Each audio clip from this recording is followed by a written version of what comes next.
Қош келдіңіздер. Дүниетану сабағын бастаймыз. Сабақтың тақырыбы Қазақстанның экономикадағы жетістіктері. Сабақтың мақсаттары: 20-21 ғасырларда Қазақстан аймағында қандай өндірістік кәсіпорындар салынғанын біледі. Еліміз үшін тың игерудің қандай маңызы болғанын түсіндіреді. Қазақстан картасынан өндірістік кәсіпорындардың орналасқан жерін табады. Сұрақтарды талқылайды. Пікірлермен бөліседі. 20 ғасырда еліміздің экономика саласында болған жағдайларға байланысты отбасылық мұрағаттан фотосуреттер жинайды.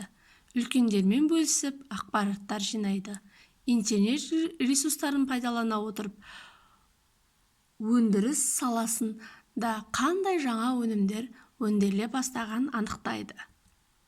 Шаттық шеңбері: амансың ба алтын күн, амансың ба көк аспан, амансың ба достарым, сендерді көрсем қуанам. Терминология: өндіріс, өнеркәсіп, пайдалы қазбалар, тың және тыңайған жерлерде игеру, өнімнің жаңа түрлері. Топтарға бөлу: бірінші топ сары кәмпиттер, екінші топ көк кәмпиттер, үшінші топ қызыл кәмпиттер. Ребус шешу: экскаватор, он, стуль, мы, карта. Қандай сөз шықты балалар? Экономика. Экономика сөзі грек тілінен алынған, мағынасы үй шаруашылығын жүргізу өнері дегенді білдіреді. Экономика сөзінің қазіргі мағынасы тек отбасының шаруашылығын басқару дегенді емес, тұтас мемлекет шаруашылығын басқару дегенді білдіреді. 20 ғасырда елімізде завод, фабрика, темір жол салынды, шахталар мен кен орындары ашылды. Түркістан Сібір темір жолы Орта Азия мен Қазақстанды Сібірмен жалғастырды. Елімізде 1954 жылы тың жерлерде игеру басталды. Бүгінде сол алқаптарды қатты сұрыпты бидай өсіріледі. Ондай бидайдан нан тағамдары пісіреді. Елімізде тәуелсіздік алған жылдарда мәшине құрылыс материалдарын шығаратын зауыттар ашыла бастады. Қазақстаннан шығатын вагондар, электровоздар, жүк таситын және жеңіл автокөліктер, автобустар жылдан жылға артып келеді.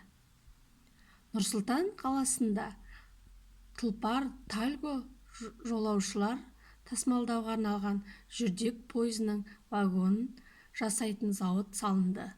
Қазір зауыт жылына 150 вагон шығарады. Болашақта вагондарды көрші елдерге экспортқа шығару жоспарланып отыр. Қазақстан аумағындағы алғашқы ірі автокөлік құрастыратын Азия автозауыты Өскемен қаласында орналасқан. Зауыт жылына 10 мыңнан астам автокөлік құрастырады.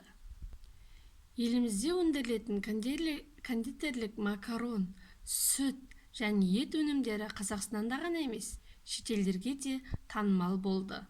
Қазақстандағы Рахат кондитерлік фабрикасы 60 жылдан астам тарихы бар өндіріс орындарының бірі. Фабрика калориясы төмен және табиғи шикізатпен тек қант алмастырғыш бар шоколад, кәмпит, печенье және вафлидің бірнеше түрін шығарады. Рахат кондитерлік өнімдері Ресей, Германия, Моңғолия, Өзбекстан, Тәжікстан, Қытай елдеріне шығарылады.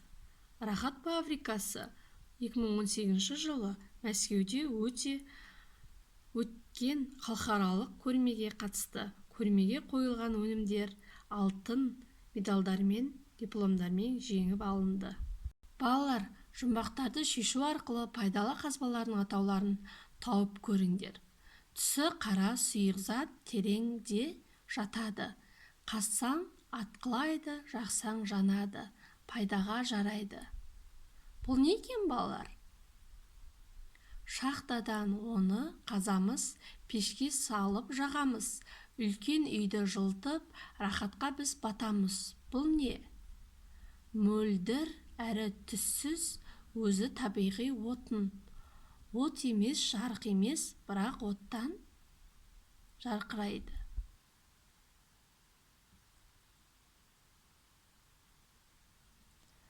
Өз аймақтарында қандай өндіріс орындары бар?